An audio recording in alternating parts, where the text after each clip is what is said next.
Good morning! So I'm Sean. I'm David. And we're grateful to be here again.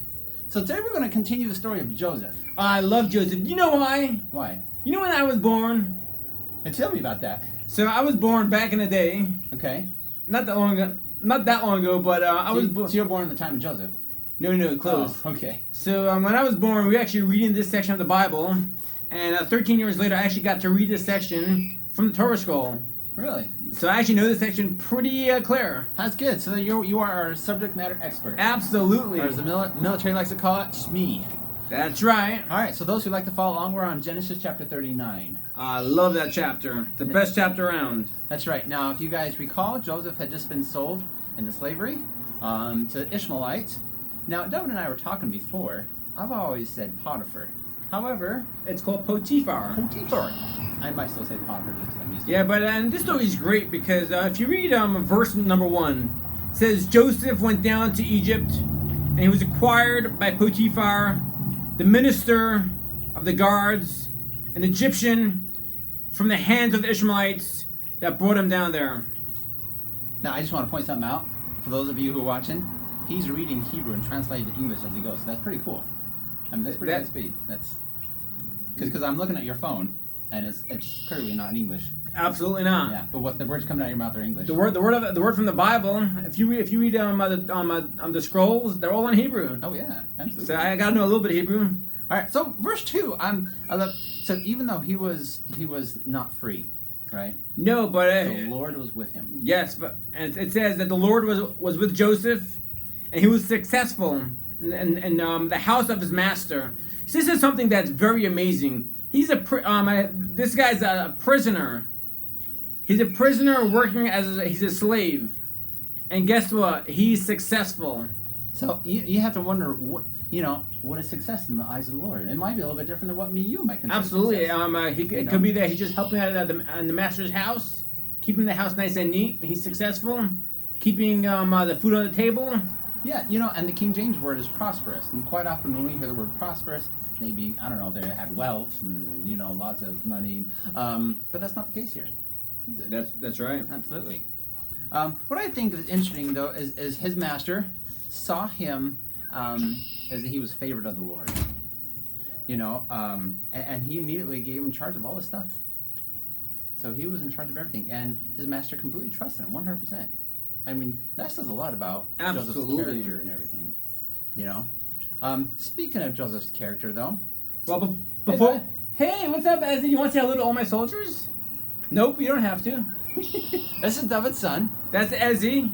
Awesome Ezzy, you want to kid. say hello to anybody? You don't have to. Don't you worry. Okay, that's right. He will be in our background, and we will welcome him. All right, so now he has good... he's trusted, right? Absolutely, because... Good character. What happens with the master's wife? The master's wife. This is the beginning of the beginning. Right, one might say the beginning of the end, but the beginning... No, this is the beginning of the beginning because if you know a little further in the Bible, Joseph actually becomes the leader of the nation. But where does it start? It starts from slavery. So all of you who are listening, you might think that right now, I could be a private, I could be a lieutenant, I could be somewhere low on the totem pole. But guess what? Joseph was a slave. He ended up ruling the entire country of Egypt. As a slave, he started. Don't forget that. That's amazing. He went from slave to the king, basically. Yeah.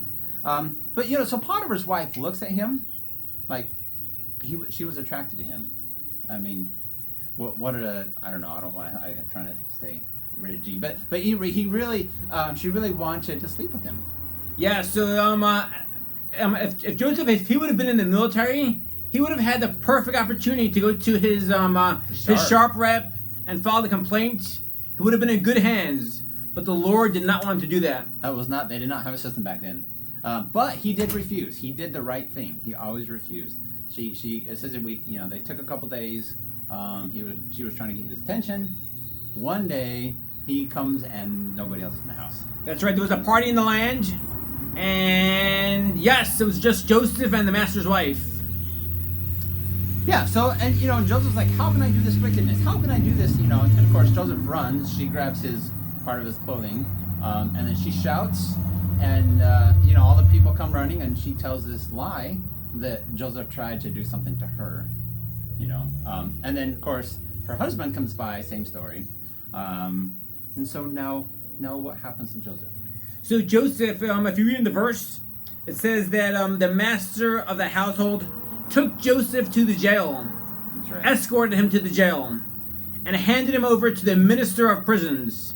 What does that say about this prisoner to you? If you have a prisoner, would this prisoner be in handcuffs, being taken by a police officer to the local jail? Yeah, somebody else take him. Yeah, so he I think Potiphar. I think he trusted Joseph, and he probably knew what really happened, but it was his wife. So that's right, and he actually didn't want to have marital problems between him and his wife.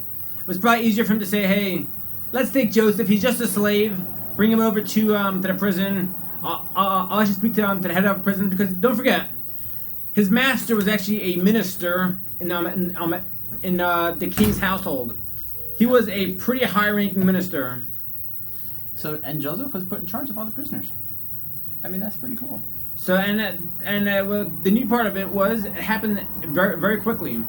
He went from being a prisoner or being a slave at the minister's house to a slave in the prison, but then being the leader of the prisoners, being a assistant to the chief of prison system, to the chief of the justice system. That says a lot, because normally it takes a long time to be trusted.